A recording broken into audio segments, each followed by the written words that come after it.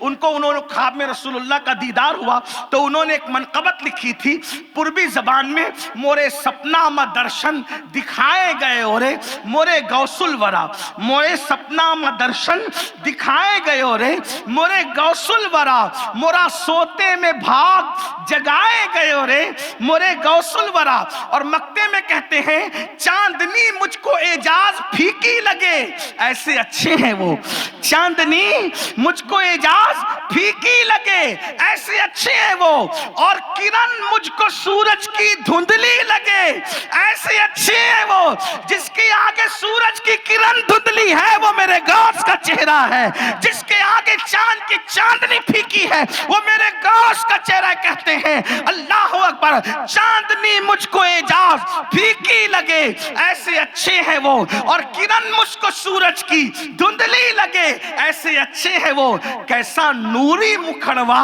دکھائے گئے اورے مرے غوث الورا۔ کتنے خوبصورت ہوں گے۔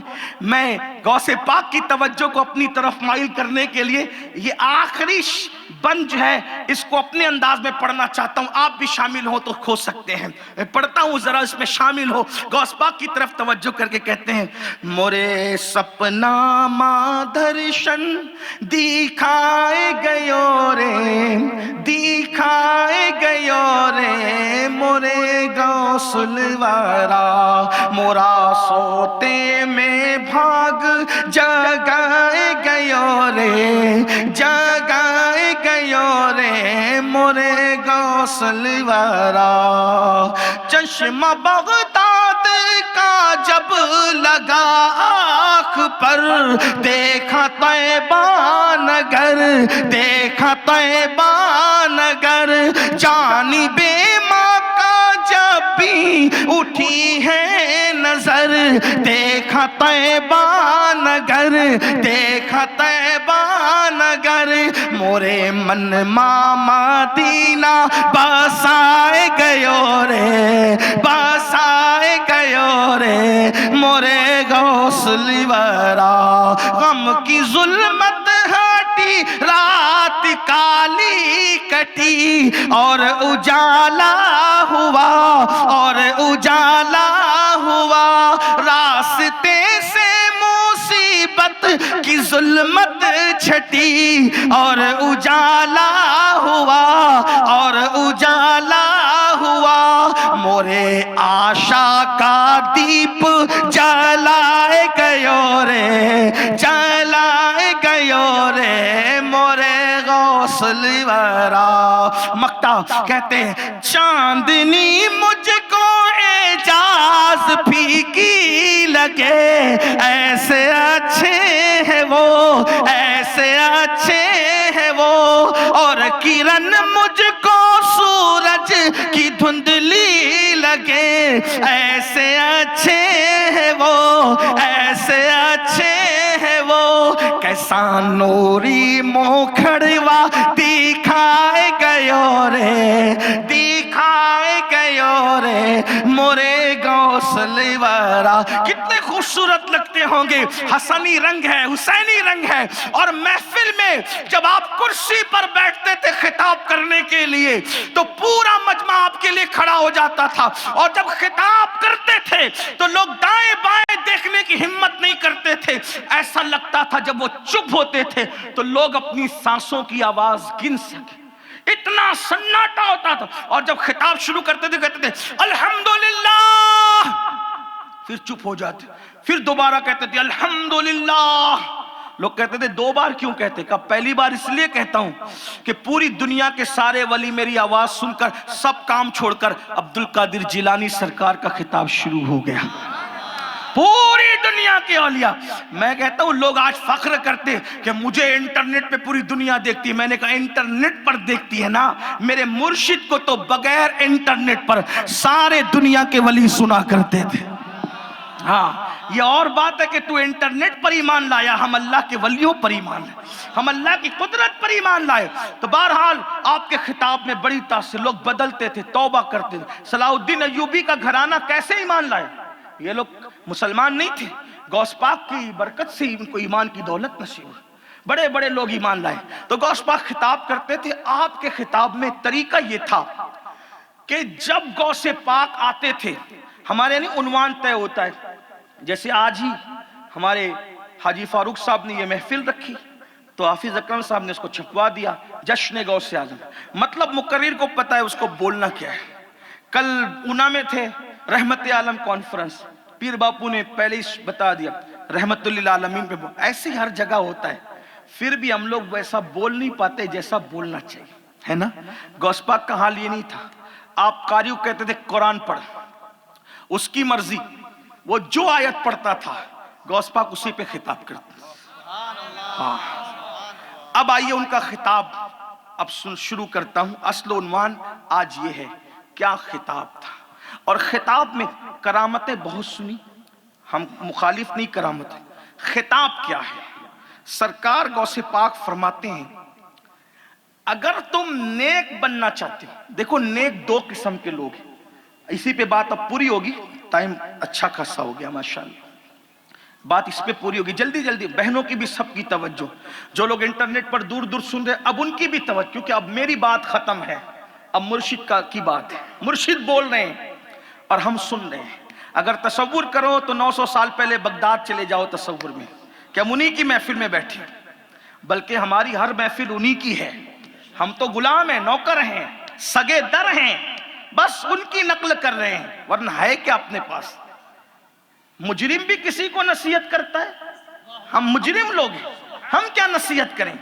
یہ تو بات ان کی ہے، گنہگار بھی کسی گنہگار کو نصیحت کرتا ہے، گنہگار لوگ ہیں، اصل نصیحت کا تو ان لوگوں کو ہے، لیکن نیک دو قسم کے لوگ ہیں، ایک وہ جو خود نیک ہیں اپنے ذوم میں، اپنے فریب میں، اپنے دماغ میں، اپنے تصور میں، اپنے تخیل میں، اور ایک وہ نیک ہے جو اللہ کے نزدیک نیک ہے۔ تو اپنے خود کے نزدیک، مخلوق کے نزدیک جو نیک ہیں، لوگ ان کی دنیا میں چاہے جو کر لیں لیکن اندر ان کی پٹائی ہوگی، عذاب میں مبتلا ہوں گے، تباہ ہوں گے، برباد ہوں گے، لیکن جو اللہ کے نزدیک نیک بننا چاہتا ہے، اب غوث پاک فرماتے ہیں جو نیک ہے ان کی 10 نشانیاں ہیں۔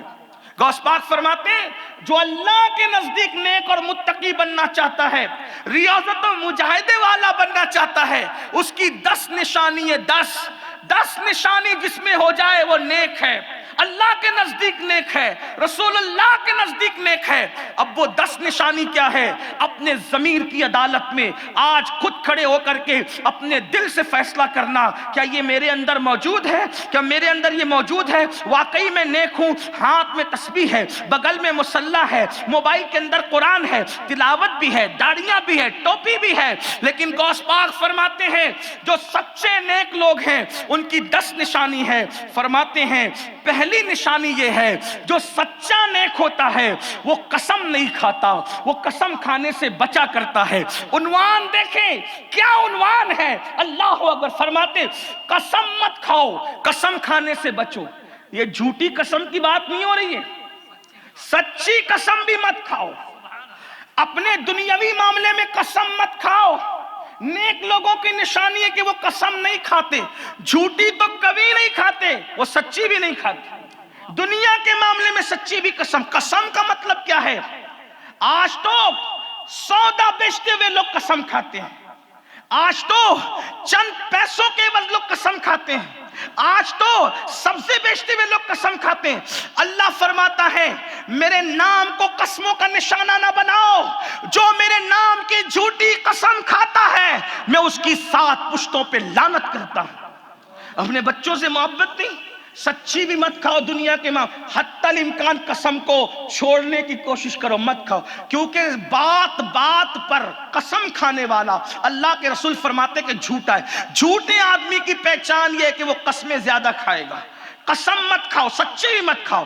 بار بار سچی قسم کھانے سے بھی روزی تنگ ہوتی ہے، روزی میں تنگی آتی ہے، لوگ کہتے ہیں روزی تنگ ہو گئی قسم کی وجہ سے۔ سچی قسم بھی مت کھاؤ، جھوٹی تو مسلمان کھا ہی نہیں سکتا، سچی بھی قسم مت کھاؤ۔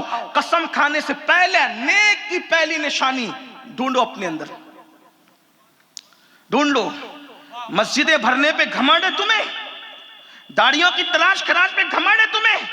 روزانہ کتنی قسمیں کھاتے. ہاں دین کی حقانیت پر جتنی چاہے قسم کھا لو, کیونکہ ہمارا دین سب سے سچا دین ہے, اس میں کوئی مسئلہ نہیں. اپنے بلکہ لوگوں کے تو تقیہ کلام بن گئے, قسم سے یار آج یہ نہیں کرنا, قسم سے یار آج وہ نہیں کرنا. یہ حال ہے لوگوں کا. قسمیں مت. چہرے کی رونقیں بدل جاتی, چہرے کا رنگ اڑ جاتا, خوبصورتیاں چلی جاتی. میری بہنوں سے بھی کہتا ہوں, ساس بہو کے جھگڑے میں قسم. کچھ لوگ تو یہ کہتے ہیں کہ قرآن اٹھا, قرآن اٹھا. میں کہا قرآن اب قسم کے لیے رہا؟ قرآن پڑھتے کتنا ہو اور قسم کے لیے کتنا اٹھاتے؟ قرآن قسم کے لیے آیا تھا, قرآن قسم کے لیے آیا تھا یا پڑھنے کے لیے آیا تھا؟ قرآن قسم کے لیے آیا تھا یا عمل کرنے کے لیے آیا تھا؟ پہلے نیک کی پہلی نشانی, پہلی خصلت, وہ قسم نہیں کھاتا. دوسری نشانی نیک کی, وہ جھوٹ نہیں بولتا. ڈھونڈو, تلاش کرو. بہت جنتی بننے کا غرور ہے نا, بڑی معذرت, بڑا گھمنڈ ہے نا جنت. کتنا سچ بولتے مائیں بہنیں آپ, ہم کتنا. آج تو لوگ جھوٹ بولنے کو گناہ بھی نہیں سمجھتے. غوث پاک کا خطاب ہے, میں نہیں, میں کوئی شے نہیں, میری کوئی اوقات نہیں, میری کوئی حیثیت نہیں.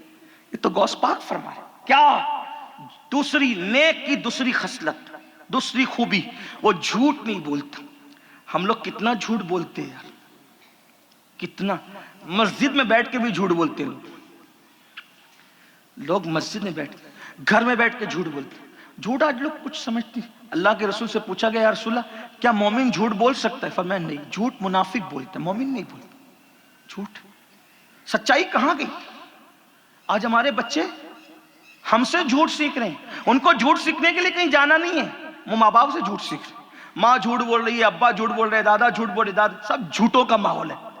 کسی نے کہا تھا, اچھا شعر ہے, اچھا شعر ہو تو پڑھنا چاہیے کسی شاعر کو. اس نے کہا تھا, جھوٹوں نے جھوٹوں سے کہا ہے سچ بولو, جھوٹوں نے جھوٹوں سے کہا ہے سچ بولو, سرکاری اعلان ہوا ہے سچ بولو. ایشیا میں ایک ملک ہے, بہت بڑا ملک ہے, غالباً 100 کروڑ سے زیادہ اس کی آبادی ہے. اس کا نام آپ سرچ کر لینا گوگل پہ جا کے, 100 کروڑ سے زیادہ اس کی آبادی ہے. ایشیا کا ایک ملک ہے. اس کا پرائم منسٹر دنیا میں سب سے زیادہ جھوٹ بولتا ہے, بہت جھوٹا ہے وہ, بہت جھوٹ بولتا. آپ ڈھونڈیے گا کون ہے وہ کہاں رہتا ہے, کس طرح رہتا ہے. ایسا لگتا ہے جیسے اس نے جھوٹ میں ڈبل پی ایچ ڈی کیا ہے, اتنا جھوٹا. تو اس ملک میں جب پرائم منسٹر کی جو زیر سرپرستی رہتے ہیں, وہ بھی تو جھوٹ کے پھندے پھنس گئے. لیکن لوگ کچھ بھی کرے, کسی ملک میں کوئی بادشاہ, کوئی پرائم منسٹر ہو, لیکن ہمارے لیے تو قابل اتباع اگر کوئی ذات ہے تو وہ محمد الرسول اللہ کی ذات. ہم کسے کیا جانے, ہمیں تو اتباع کرنی ہے آمینہ کے لال کی. اور آئیے حضور کی بات آئی ہے تو مجھے ایک بات یاد آ گئی ہے.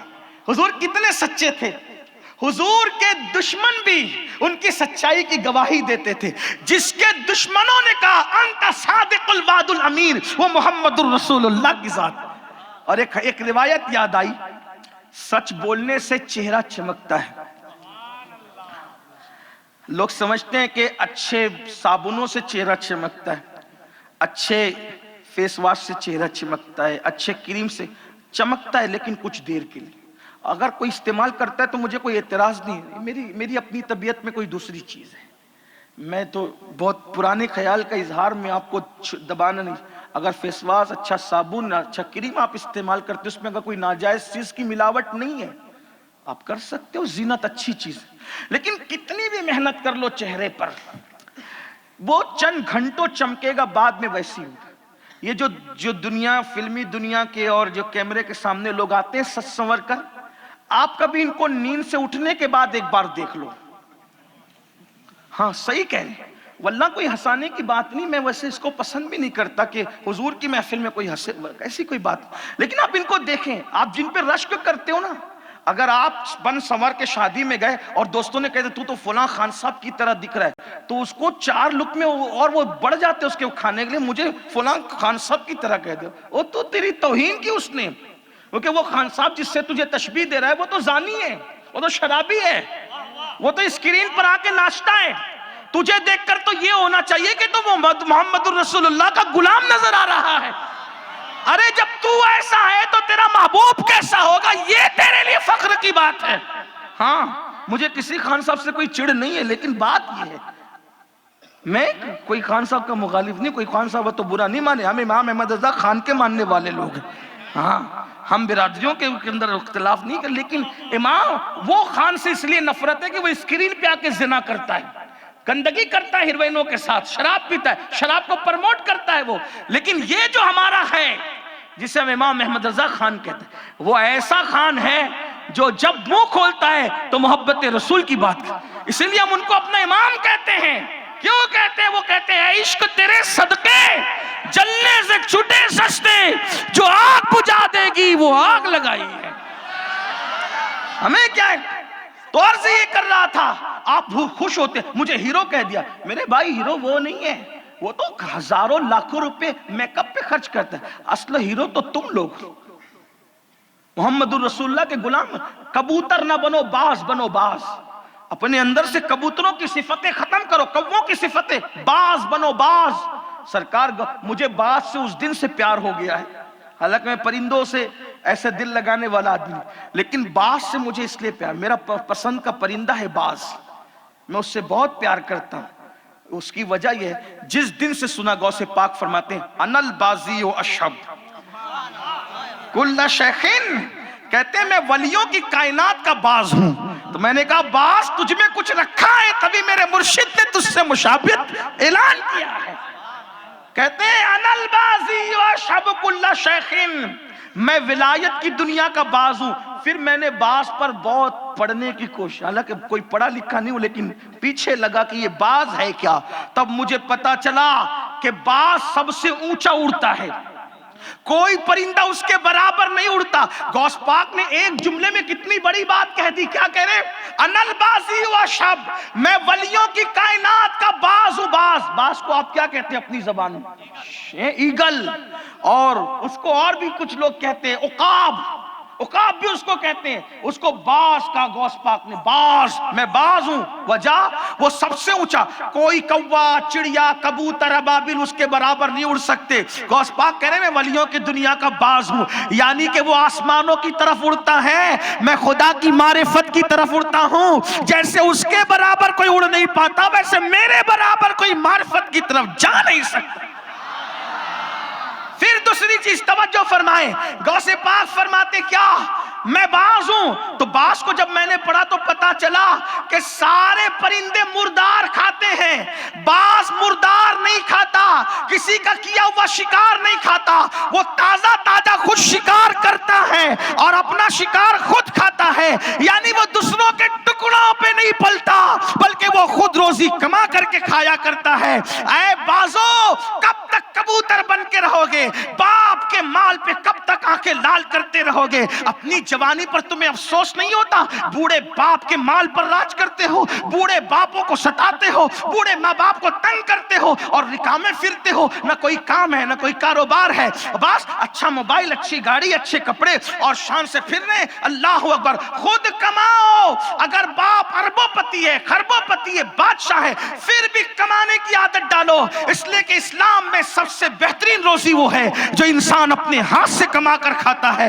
ہاتھ سے کمانے کی عادت ڈالو, بوجھ بننے کی بجائے بوجھ اٹھانے کی کوشش کرو. بوجھ بننے والا اہم نہیں, بوجھ اٹھانے والا اہم ہے. تو باز کسی کا کیا ہوا شکار نہیں کھاتا. نمبر 3, باز کتنا بھی اونچا اڑے, نظر اتنی تیز ہوتی ہے کہ سمندر کے شکار پر بھی وہ دیکھ لیتا ہے. فرماتے میں باز ہوں. کتنی تیز نظر ہے آپ کی؟